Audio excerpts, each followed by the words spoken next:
Hi friends, இன்றைக்கி நம்ம சமையல் ஓசைன்னு சுவை ஓசையில் இன்றைக்கி நம்ம பார்க்க போகிறது காடை பிரியாணி. எப்படி பண்ணான்னு பார்க்கலாமா? டேஸ்ட் ரொம்ப அல்டிமேட்டாக இருக்குங்க. ஒரே மாதிரி சிக்கன் பிரியாணி, மட்டன் பிரியாணி சாப்பிட்றதுக்கு ஒன் டைம் இந்த காடை பிரியாணி ட்ரை பண்ணி பாருங்களேன். டேஸ்ட் அல்டிமேட்டாக இருக்குங்க. திரும்ப திரும்ப செய்வீங்க. வீட்டில் இருக்கவங்க எல்லாருமே பாராட்டுவாங்க. அந்தளவுக்கு டேஸ்ட் ரொம்ப சூப்பராக இருக்கும். ஸோ எப்படி பண்ணலான்னு பார்க்கலாமா?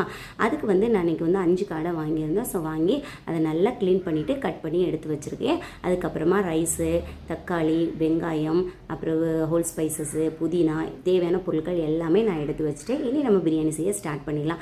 ஸோ நமக்கு ஐட்டம்ஸ் ரெடியாக இருந்துச்சுன்னா ஈஸியாக நம்ம சீக்கிரமாக செஞ்சு முடிச்சிடலாம். ஸோ ஃபஸ்ட்டு பேனில் எண்ணெய் சேர்த்ததுக்கப்புறமா இதில் ஹோல் ஸ்பைசஸ், பட்டை, கிராம்பு, ஏலக்காய், மிளகு, அதுக்கப்புறமா பிரிஞ்சி இலை, ஸோ எல்லாத்தையும் சேர்த்து அதுக்கப்புறமா கட் பண்ணி வச்சுருக்க வெங்காயம், நான் இன்றைக்கி பார்த்திங்கன்னா ஒரு 3 பெரிய வெங்காயம் ஸ்லைஸாக கட் பண்ணியிருந்தேன். அதையும் சேர்த்துட்டு கொஞ்சமாக உப்பு சேர்த்து வதக்கிக்கலாம்.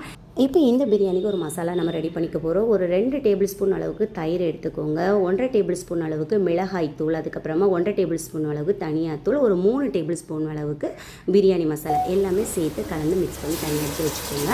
இப்போ இந்த வெங்காயம் வதங்கினதுக்கு அப்புறமா நம்ம இப்போ தக்காளி, ஒரு 3 தக்காளி, நல்லா பழுத்த தக்காளி அரைச்சி வச்சுருந்தேன். ஸோ அதையும் சேர்த்துட்டு 2 டேபிள் ஸ்பூன் இஞ்சி பூண்டு பேஸ்ட் அதையும் சேர்த்து நல்லா வதக்கினதுக்கப்புறமா இப்போ மல்லி இலை, புதினா அதையும் சேர்த்துட்டு ஒரு 3 பச்சை மிளகா இதையும் சேர்த்து நல்லா வதக்கினதுக்கப்புறமா இப்போ நம்ம மிக்ஸ் பண்ணி வச்சுருந்தோம்ல இந்த மசாலா, ஸோ இதையும் சேர்த்து நல்லா கலந்து விட்டுக்கலாம். இதோட பச்சை வாசனை போய் நல்லா மசாலா ஒன்று சேர்ந்து நல்லா வெந்து வந்ததுக்கப்புறமா நம்ம க்ளீன் பண்ணி வச்சுருக்க இந்த காடையை நம்ம சேர்த்துக்கலாம். சேர்க்கும்போது கொஞ்சமாக உப்பு சேர்த்துக்கோம். சேர்த்து இந்த மசாலாவிலே இது நல்லா குக் ஆகி வரட்டும்.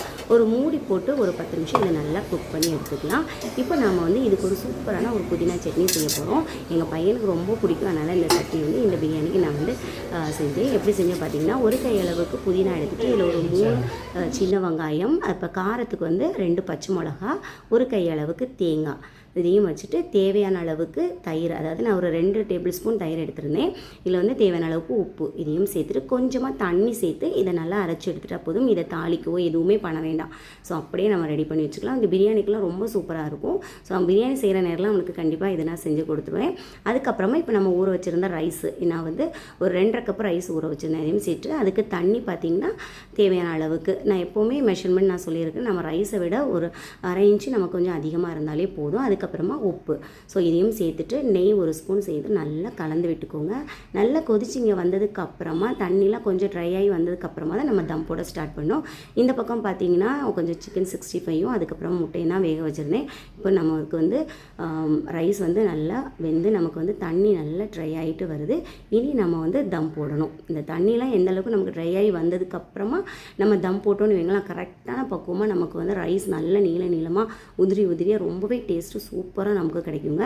கண்டிப்பாக நம்ம இந்த மெத்தடில் நீங்கள் ஃபாலோ பண்ணி பாருங்களேன். டேஸ்ட் ரொம்பவே அல்டிமேட்டாக இருக்குங்க. பாருங்கள், தண்ணியெலாம் நல்லா ட்ரை ஆகி வந்துருச்சா. இப்போ நல்லா ஒரு மூடி போட்டு நம்ம தம் போட்டுக்க வேண்டியனா, தேவைன்னா நம்ம நெய் சேர்த்துக்கலாம். நான் கொஞ்சம் நெய் சேர்த்துக்கிறேன்.